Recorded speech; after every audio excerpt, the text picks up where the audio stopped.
భగవద్భక్తులకు ప్రియమిత్రులకు నమస్కరిస్తూ ఈరోజు 63వ శ్లోకం గురించి చెప్పుకుందాం. ఈ శ్లోకంలో శంకరాచార్యుల వారు భక్తి ఎంత గొప్పది అన్న దాని గురించి, శివభక్తి యొక్క విచిత్రతను గురించి ఈ శ్లోకంలో చెప్పారనమాట.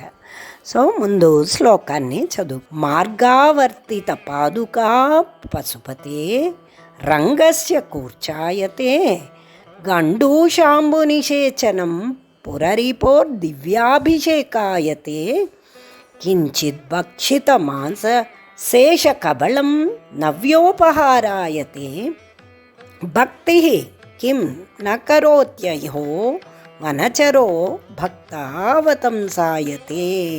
ఏ భక్తుడి తాలూకు రిఫరెన్స్ ఇవ్వలేదండి శివానందలహరిలో శంకరాచార్యుల వారు, కానీ భక్త కన్నప్ప గురించి, తిన్నడు గురించి రిఫరెన్స్ ఇచ్చారు. అంటే ఎంతటి గొప్పవాడో ఆలోచించండి. మనందరికీ తెలుసు కదా, శ్రీశైల మహాక్షేత్రంలో భక్త కన్నప్పకి, తిన్నడికి మోక్షం ప్రసాదించాడు శ్రీశైల మల్లికార్జునుడు. అందుకు ఆ క్షేత్రంలో రాశారు కాబట్టి ఆ భక్తుడి యొక్క గొప్పతనాన్ని, రిఫరెన్స్ని ఈ శ్లోకంలో అతను మెన్షన్ చేశారు. ఇప్పుడు మనం ప్రతిపదానికి అర్థాన్ని చూద్దాం. మార్గావర్తిత పాదుక, మార్గ ప్లస్ ఆవర్తిత అంటే దారి యందు పలు మార్లు తిరిగిన, పాదుక అంటే పాత చెప్పు, పశుపతే శివుని యొక్క అంగస్య శరీరానికి, కూర్చాయతే కుంచెవలే అయ్యింది. గండూషాంబు నిషేచనం, గండూష అంటే నోట పుక్కిలించిన, అంబు నీటితో, నిషేచనం చల్లడం, పురరిపోహో త్రిపుర సంవారి అయిన శివునకు, దివ్యాభిషేకాయతే దివ్యా ప్లస్ అభిషేకాయతే ఉత్తమమైన అభిషేకం అవుతుంది.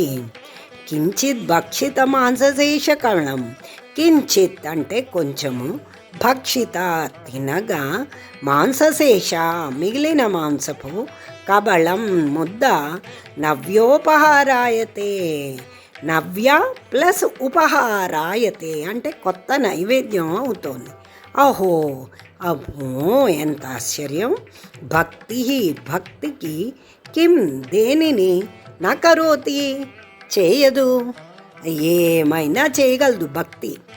వనచర అడవిలో తిరిగే ఆటవికుడు, భక్తావతంసాయతే భక్త ప్లస్ అవతంసాయతే అంటే భక్త శిరోమణి అవుతున్నాడు కదా అని అర్థమండి. ఇప్పుడు దీని వివరణని మనం చూద్దాం. తిన్నడికి కన్నప్ప అనే పేరు ఉందండి. అయితే శంకరాచార్యుల వారు ఏమంటున్నారంటే, ఓ ఈశ్వరా, ఇది ఎంత ఆశ్చర్యమయ్యా! పాత చెప్పు ఈశ్వరుని నిర్మాల్యం తుడిచి కుంచెలా అయిపోయింది. యాక్చువల్లీ భగవంతుడికి నిర్మాల్యం తీయడానికి దర్భాలతో కుంచె చేస్తారండి. అయితే ఇక్కడేంటి, అతడు రోడ్లన్నీ తిరిగి దారులన్నీ తొక్కి వచ్చిన అతని చెప్పు ఉందే, పాత చెప్పు ఈశ్వరు నిర్మాల్యం తీసి కుంచెయిపోయింట. పుక్కిలతో నోట్లో పుక్కిల నిండా పట్టిన నీరు పరమశివుడు దివ్యాభిషేకానికి పనికి వచ్చింటండి. అలాగే జంతువులు వేటాడి తను తిని చూసిన ఎంగిలి మాంసం ముక్కుందే, అదేమో కొత్త నైవేద్యంగా పదార్థంగా ఉపయోగించింట. అంటే ఆహా ఎంత ఆశ్చర్యం! భక్తి ఏమైనా చేస్తుంది కదా అని ఆశ్చర్యపోతున్నారు శంకరాచార్యుల వారు. అని కొండల్లో తిరిగి కోయివాడు భక్తులలో శిరోమణి అయిపోయాడు సుమా అని శంకర్లు శ్రీకాళహస్తిలో జరిగిన తిన్నడి కథను దృష్టిలో ఉంచుకుని ఈ శ్లోకాన్ని చెప్పారండి. అయితే తిన్నడి పేరే కన్నప్ప. శ్రీకాళహస్తి క్షేత్రంలో మనం చూస్తే అక్కడ భక్త కన్నప్పకి కొండ కూడా ఉంటుందండి మీదకి. మీరు కాళహస్తిలో చూసారా? అయితే ధూర్జటి మాగవి శ్రీకాళహస్తీశ్వరుడి మీద పెద్ద పుస్తకం, గ్రంథం రాశారండి. అతను రాసిన పద్యాలు ఉంటాయండి, ఏమి అందంగా. ఇప్పుడు అర్జెంటుగా సంస్కృతం కాదండి, అతని పద్యాలను వింటే మనం తెలుగు లిటరేచర్ని ఎందుకు చేయలేదా అని బాధ వస్తుందన్నమాట. అంత అందంగా రాశారు అతను. అందులో తిన్నడిని వర్ణిస్తూ అతను చేసిన పనులు, అతనికి ఎలా మోక్షం వచ్చింది అన్నది ఆ తెలుగు పద్యాల్లో ఉంటాయండి. సో ఆ కథని ఇప్పుడు చెప్పుకుందాం. అక్కడ ఏంటంటే కాళహస్తి క్షేత్రానికి దగ్గరలో ఉడుమూరు అని ఒక బోయపల్లి ఉంటుందండి. ఆ పల్లెల్లో ఏంటంటే శివభక్తులైన బోయ దంపతులకు తిన్నాడు అని ఒక కుమారుడు. వాళ్ళు ఏంటి, ఆ బోయపల్లికి రాజు అతని కుమారుడు తిన్నాడు. అయితే ఈ తిన్నాడు కూడా మరి వాళ్ళ అమ్మ నాన్నలాగే శివభక్తుడు అనమాట. అయితే ఒకసారి వాళ్ళందరూ కలిపి వేటకెళ్తారండి, ఫ్రెండ్స్తో కలిపి వేటకెళ్తాడు. అయితే ఆ వేటకి వెళ్ళినప్పుడు ఏంటంటే అక్కడ అందరూ అలిసిపోయి పడుకున్నప్పుడు అతనికి ఒక వరాహం కనబడుతుంది, తెల్ల వరాహం. అద్దా అని ఆ పందిని, ఆ వరాహాన్ని వేటాడదాం అనుకుంటాడు. కానీ ఆ వరాహం పరిగెడుతుంది అనమాట. అది అలాగా పరిగెట్టి ఎక్కడో మాయమైపోతుంది. అయితే ఒక పొదలో దూరేసి మాయమైపోతుంది. అక్కడ ఆ పొదలో శివలింగం ఒకటి తిన్నడికి కనిపిస్తుంది. అయితే ఆ శివలింగాన్ని చూసి తెలియకుండానే అతను శివభక్తుడు కదండి, సో నిత్యం పూజ చేసేవాడు అనమాట. అయితే ఆ తిన్నడు ఎలా ఉండేవాడు, ఒక విల్లునేమో శంఖలో పెట్టుకుని, అమ్ముల పోదేమో వెనక వీపుని కట్టుకుని, మాంసం మాంసం ముక్కని దొప్పలో 2 చేతుల్లో ఇలా పెట్టుకుని, అక్కడే నది, సువర్ణముఖి నది ఉంది కదండి, ఆ నది జలాన్ని పుక్కిల్లో నోటి నిండా పట్టుకుని శివలింగం దగ్గరికి వచ్చి ఆ శివలింగం ముందు అంతకుముందు పూజ చేసిన పత్ర అంతా ఉంటుంది కదా, దాన్ని ఎలా తీయాలి ఆ నిర్మాల్యాన్ని తన కాలు చెప్పుతో ఇలా తోసేవాడు అనమాట. తోసి ఈ నోటి నిండా పట్టిన జలాంతో శివుడికి అభిషేకం చేసి ముందేంటి ఆ మాంసం ముక్కను తను రుచి చూసి, అంటే అప్పుడు ఎంగిలి అయిపోయింది కదా, ఆ ఎంగిలి మాంసాన్ని శివుడికి నైవేద్యం పెట్టేవాడు అనమాట. ఇలా తిన్నడి కాలి చెప్పు శివలింగాన్ని శుభ్రం చేసే కుంచె అయింది. పుక్కెటి నుండి శివలింగంపై ఉమ్మిన నీరు దానితో శివుడికి దివ్య అభిషేకం అయింది. దొప్పల్లో ఎంగిలి మాంసం ఉంది కదా, అది శివుడికి నైవేద్యంగా అర్పించేవాడు తిన్నాడు. ఈ తిన్నడి యొక్క శివభక్తికి ఈశ్వరుడు చాలా సంతోషపడిపోతాడండి. అయితే యాక్చువల్లీ ఏంటంటే శివలింగం ఉంది అంటే అక్కడ నిత్యం పూజ చేసి పూజారి ఉంటాడు కదా, ఆ పూజారి మళ్ళీ తెల్లవారుగానే అతను వచ్చేటప్పటికి ఏమిటి ఇది అంతా చెల్లా చెదురుగా ఎంగిలి మాంసం ముక్కలు ఏమిటి, ఈ మాంసం ముక్కలు ఏమిటి, ఇదేమిటి అని విసుక్కుని ఏమిటి శివ అనుకుని మళ్ళీ అతని పద్ధతిలో శాస్త్రోక్తంగా నియమానుసారంగా అతను స్నానం చేసి ఒక కడవలో నీళ్లు తీసుకొచ్చి పద్ధతి ప్రకారం శివుడికి మంత్రతంత్రాలతో అభిషేకం చేసి నిర్మాల్యం అంతా కూర్చతో తీసి శివుడికి కడవతో సువర్ణముఖి జలాన్ని మంత్రతంత్రాలతో నమ్మక చమకాలతో శివుడికి అభిషేకం చేసి చక్కగా పళ్ళు పూలు పత్రిని సమర్పించి పళ్ళు వాటితో నైవేద్యం పెట్టేవాడు. ఇలా చేసి రోజు అతను వచ్చేటప్పటికి ఇలాగే ఉంటే అతనికి అర్థం అవ్వలేదు. ఒక భగవంతుడి మీద ఒకసారి శివుడితో విసుక్కున్నాడు, ఏంటి స్వామి నేను ఇంత పద్ధతి ప్రకారం నీకు అన్నీ చేస్తే ఎవళ్ళు ఇలా చేస్తున్నారు అని చాలా బాధపడతాడు అన్నమాట. బాధపడితే శివుడు బోళాశంకరుడు కదండి, భక్తులు ఆర్తితో అతనితో మాట్లాడితే అతను అన్నీ వింటాడండి, మన మనసుకి దగ్గరగానే ఉంటాడు. ఏ భక్తుడు బాధపడ్డా అతను భరించలేడు. అప్పుడు ఇతను నిత్యం చేసి పౌరోహిత్యుడు చేసి పూజకు కూడా అతను చాలా సంతోషపడిపోతూ ఉంటాడు. అప్పుడు అతను వచ్చి నేనేం చెయ్యలేదు, ప్రత్యక్షం అయ్యి తనకి చెప్తాడు అనమాట పూజారికి, నేనేం చెయ్యలేదు, నువ్వు శాస్త్రోక్తంగా చేస్తున్నావు. అతను ప్రేమతో ఒక తిన్నడు అని భక్తుడు ఉన్నాడు, అటవికుడు, అతడు బోయేవాడు, అతనికి ఏమి చదువు రాదు, అతనికి శాస్త్రాలు తెలియదు, కానీ అతి భక్తితో అతి ప్రేమే భక్తి అండి. భక్తి అంటే ఇంకేం కాదు, భగవంతుడి మీద చూపెట్టి ప్రేమే భక్తి.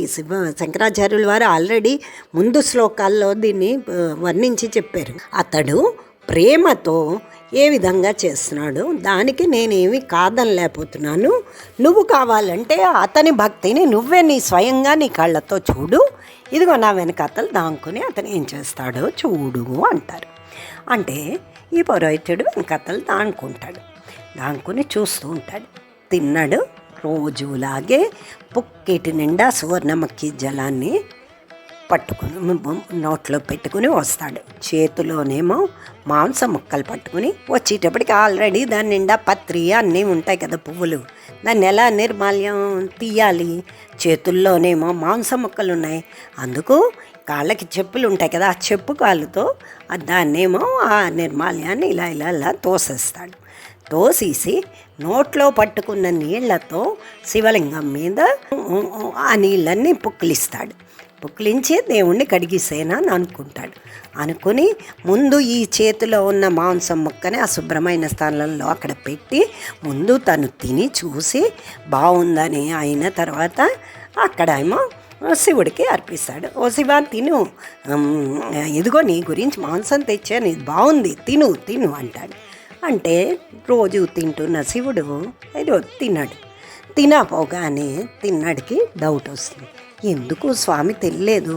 ఏమయ్యా ఎందుకు తినలేదు? నా మీద కోపం వచ్చిందా?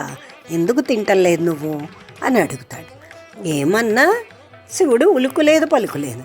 అయితే చాలా బాధపడి ఇంకా పట్టుబడతాడు అనమాట. ఎందుకు తినలేను చెప్పండి అని అతను బతిమాలుతుంటే సడన్గా చూసేటప్పటికి శివుడుకున్న ఎడం కన్ను నుంచి నీరు రావడం కనబడుతుంది. అయ్యో, నీ కళ్ళకి నీళ్ళు వస్తాయో అందుకను తినలేదు, నీకు బాధగా ఉందా అని జాగ్రత్త తను వేసుకున్న పంచగుడ్డతో ముందు కళ్ళని తుడిచినా నీరు ఆగదు. అయిన తర్వాత ఆ పంచగుడ్డని నోటిలో పెట్టి పుక్కిలించి ఆవిరి పట్టి కంటికి అద్దుతాడు. అయినా కూడా నీరు ఆగదు. కొంతసేపు తర్వాత చూస్తే రక్తం రావడం మొదలెడుతుంది. ఇప్పుడు ఏం చెయ్యాలో అతనికి అర్థం అవ్వదు. అప్పటికి అతనికి తెలిసిన అన్ని రకాల వైద్యాలను పసర్లు పెడతాడు. ఆకుమందులు పోయేవాడు కదండి, అందుకు తనకి తెలిసిన అన్ని రకాల వైద్యాలు చేసినా కూడా రక్తం ఆగదు, కంటి నుంచి రక్తం వస్తూ ఉంటుంది. అప్పుడు తనకి సడన్గా చిన్నప్పుడు వాళ్ళ పెద్దవాళ్ళ ఇళ్లల్లో మాట్లాడుకునే మాటలు గుర్తొస్తాయన్నమాట. మనం తెలుగులో అంటాం కదండి, ఉష్ణేన శీతలం అని మనం చిన్నప్పుడు చదివేం కదా. అంటే దానికి అదే మందు, వేడికి వేడే మందు అన్నట్టుగా. అయితే తన చిన్న బుద్ధితో తనకున్న ఆ మూఢభక్తితో ఆ ప్రేమతో తను ఈ విధంగా అన్వయించుకుంటాడు. ఉష్ణైన శీతలం కదా, వేడికి వేడే మందు కదా, అయితే కన్నుకి కన్నే మందు, ఆ కన్ను తీసి ఆ కన్ను పెట్టేద్దాంలే అని గబగబా ఆ అంబుల పద వెనకాతలు ఉన్నది కదండి, అందులోంచి ఈ ఇల్లులోంచి అంబుల పదలోంచి బాణాన్ని తీసి కంటిని ఇలా పొడుచుకుని తన కన్నుని తీసి శివుడికి కన్ను పెట్టేస్తే నీరు ఆగడం, రక్తం రావడం ఆగిపోతుంది. ఆగిపోగానే చాలా సంతోషపడిపోతాడు. అమ్మ, నా మందు పనిచేసింది అనమాట, అమ్మయ్యా, నాన్న శివ, అయ్యా నీకు తగ్గిందా అంటాడు. అని అప్పుడు రెండో కన్నుని తీస్తాడనమాట. అప్పుడు రెండో కంటి నుంచి రక్తం రావడం మొదలెడుతుంది. అప్పుడు తన దానితో మళ్ళీ వీళ్ళతో తన కుడి కంటిని తీసి శివుడికి పెడతాడు అనమాట. పెడితే అప్పుడు ఇతనికి కళ్ళు కనబడవు కదా, రెండు కళ్ళు శివుడికి ఇచ్చేసాడు. సో మరి ఎలా ఇచ్చేస్తాడు? అప్పుడు పరమశివుడు బోలాశంకరుడు కదండి, చాలా మెత్తని హృదయం వాడు. వెంటనే శివుడు ఆ తిన్నడికి సాక్షాత్కరించి తనలో ఐక్యం చేసుకుంటాడు అన్నమాట. అప్పుడు ఆ పురోహితుడు కూడా వచ్చి, అమ్మ ఎంత భక్త అంటే, అప్పుడు ఇది తండ్రి, నేను నిష్కలంక భక్తి అంటే ఇదేను, ప్రేమతో చేసి అర్పించుకుంటే నేను వాళ్ళకి లొంగిపోతాను ఆ భక్తులకి అని వాళ్ళిద్దరిని తనలో ఐక్యం చేసుకుంటాడు అన్నమాట. ఇది తిన్నడి కదండి. ఈ విధంగా శంకర్లు కాళహస్తిలో జరిగిన తిన్నడి కథను దృష్టిలో ఉంచుకొని ఈ శ్లోకాన్ని చెప్పారండి. అంటే ఈశ్వరుడికి భక్తుల మనస్సుల్లోని భక్తి మీదనే దృష్టి, కానీ వాళ్ళు చేసే ఆచార నియమాలపై అంతగా ఆసక్తి ఉండదండి. అదే ఉదాహరణగా శ్రీకాళహస్తి మాత్యం తెలిపి కాదల్లోనే తిన్నడు కాదని ఈ శ్లోకంలో విశదీకరించారు. సో ఈశ్వరుడు చాలా భక్త సులభుడు, భక్తే ప్రధానం. ప్రేమతో మనం ఏం చేసినా కూడా ఈశ్వరుడు లొంగిపోతాడు. ఈ శ్లోకం ద్వారా మనకి తెలుస్తోంది.